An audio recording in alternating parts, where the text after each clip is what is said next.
Highway എന്ന ചിത്രത്തിലെ ഗാനവുമായാണ് ഇശൽ ഇന്ന് ടോപ്പ് സിംഗർ വേദിയിലെത്തിയത്.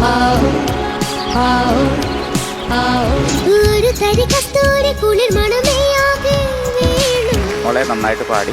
വെങ്കിടേഷിന്റെ സംഗീതത്തിൽ സ്വർണ്ണലത ആലപിച്ച ഗാനമാണ് താരം മനോഹരമായി. ഏത് രാജ്യത്തെ രാജകുമാരിയായത്?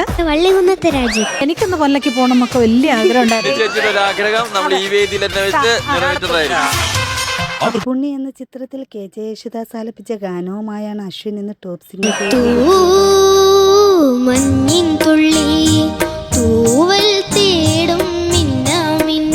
ഭർത്താക്കളും താരങ്ങളും തമ്മിലുള്ള രസനിമിഷങ്ങളാണ് വേദിയെ കൂടുതൽ മനോഹരമാക്കുന്നത്. 1994 ഗമനം എന്ന സിനിമയ്ക്ക് വേണ്ടി റേഡിയോയിലൊക്കെ പറയുന്ന പോലെ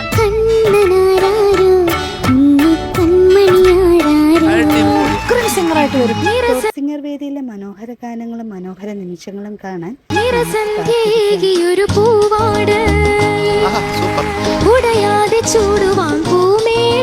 എനിക്ക് തോന്നുന്നു ഈ ടോപ്പ് സിംഗറിൽ ആദ്യമായിട്ടാണെന്ന് തോന്നുന്നു ഈ പാട്ട് ഞാൻ കേൾക്കുന്നത്. ഇത്ര ആൾക്കാർ കേൾക്കാത്തൊരു പാട്ടായത്.